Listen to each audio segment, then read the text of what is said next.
नमस्ते दोस्तों, स्वागत है आपका मेरे चैनल में। वीडियो अच्छी लगे तो वीडियो को लाइक करना ना भूलें। गीता ज्ञान श्री कृष्ण जी के अनमोल वचन। श्रीमद् भागवत गीता में भगवान श्री कृष्ण के उपदेशों का वर्णन है। भगवान श्री कृष्ण जी ने अर्जुन के माध्यम से संसार को गीता का उपदेश दिया था। गीता को भगवान जी का गीत भी कहा जाता है। गीता के अनमोल वचन मनुष्य को जीवन जीने की सही राह दिखाते हैं। गीता जीवन के धर्म, कर्म और प्रेम का पाठ पढ़ाती है। गीता संपूर्ण जीवन दर्शन है और इसका अनुसरण करने वाला व्यक्ति जीवन में कभी निराश नहीं होता है। गीता में श्री कृष्ण जी ने ऐसे लोगों की पहचान बताई है जो कभी भी भाग्य पर निर्भर नहीं रहते हैं। श्री कृष्ण जी के अनमोल वचन। नंबर 1, गीता में श्री कृष्ण जी कहते हैं, केवल डरपोक और कमज़ोर लोग ही चीज़ों को भाग्य पर छोड़ते हैं, लेकिन जो मजबूत और खुद पर भरोसा करने वाले होते हैं वे कभी भी नियति या भाग्य पर निर्भर नहीं रहते। नंबर 2, गीता के अनुसार सिर्फ दिखावे के लिए अच्छा मत बनो। वो परमात्मा आपको बाहर से नहीं बल्कि भीतर से भी जानते हैं। नंबर 3, श्री कृष्ण जी का कहना है कि मुश्किलें केवल बेहतरीन लोगों के हिस्से में ही आती हैं, क्योंकि वही लोग उसे बेहतरीन तरीके से अंजाम देने की ताकत रखते हैं। नंबर 4, श्री कृष्ण जी कहते हैं, जो सरलता से मिलता रहे उसका महत्व नहीं रह जाता। अक्सर खो देने के बाद समय, व्यक्ति और संबंध के मूल्य का आभास होता है।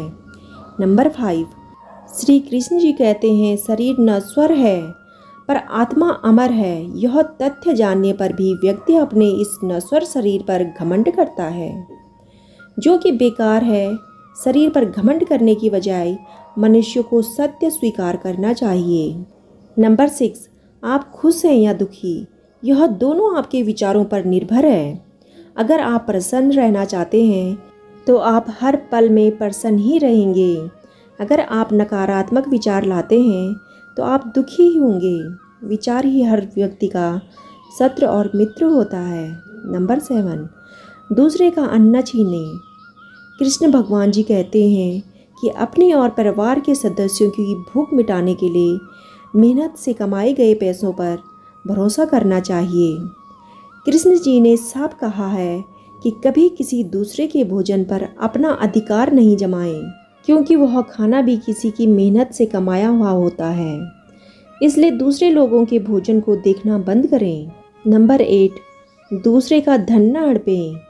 किसी को दूसरे के धन और संपत्ति को अपना नहीं समझना चाहिए। यदि आपने कभी धोखे से किसी का धन ले लिया तो आपको उसे कई गुना अधिक चुकाना पड़ेगा। उदाहरण के लिए, जैसे आपको अप्रत्याशित खर्च उठाना पड़ सकता है, किसी बीमारी पर अधिक पैसा खर्च हो सकता है, या बच्चे की शिक्षा पर योजना से अधिक खर्च हो सकता है। ये निश्चित है। नंबर 9, दूसरों का दान। हिंदू धर्म में दान का विशेष महत्व है। दान करने से पुण्य की प्राप्ति होती है। कृष्ण जी ने कहा है कि यदि तुम दान करना ही चाहते हो तो अपने कमाए हुए धन से करो। यदि आप किसी दूसरे व्यक्ति की लाई हुई वस्तु का दान करते हैं तो उसके पुण्य का 1% भी आपको नहीं मिलेगा। नंबर 10, पर स्त्री प्रागम। कृष्ण जी कहते हैं कि पर स्त्री के प्रति नज़र रखना महापाप है। यदि आप एक साथी पाने की इच्छा रखते हैं तो आप चाहे कितनी भी कोशिश कर लें, आप इसे छिपा नहीं सकते।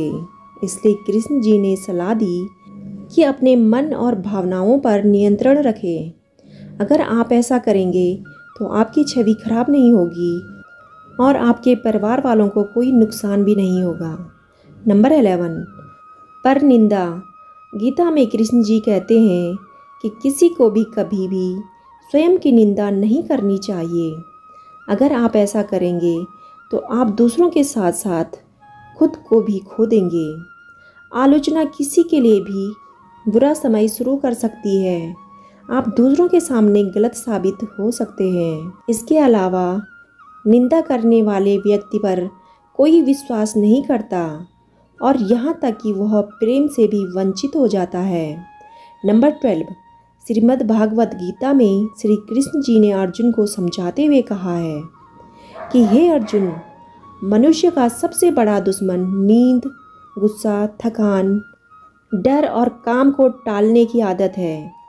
नंबर 13, श्री कृष्ण जी अर्जुन को समझाते हुए कहते हैं कि व्यक्ति की असली पहचान उसकी सोच, सुंदर विचार और मधुर व्यवहार होता है, न कि धन से हम व्यक्ति की पहचान करते हैं।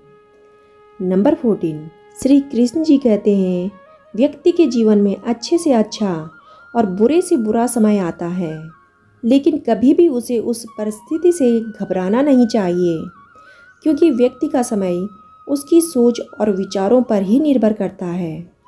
नंबर 15, श्री कृष्ण जी कहते हैं कि व्यक्ति को कभी भी निर्णय बहुत खुशी में या फिर जब वो बहुत दुखी हो तब नहीं लेना चाहिए, क्योंकि ये दोनों ही परिस्थिति आपको सही निर्णय नहीं लेने देगी। नंबर 16, श्री कृष्ण जी ने गीता में कहा है कि जब तक तुम खुद को बदलने की कोशिश नहीं करोगे तब तक तुम खुद को नहीं बदल सकते और ना ही तुम भगवान को दोष दे सकते हो। दोस्तों, उम्मीद है आपको वीडियो ज़रूर पसंद आई होगी। वीडियो पसंद आए तो वीडियो को लाइक, शेयर और चैनल को सब्सक्राइब करना ना भूलें। वीडियो सुनने के लिए आपका तहे दिल से धन्यवाद।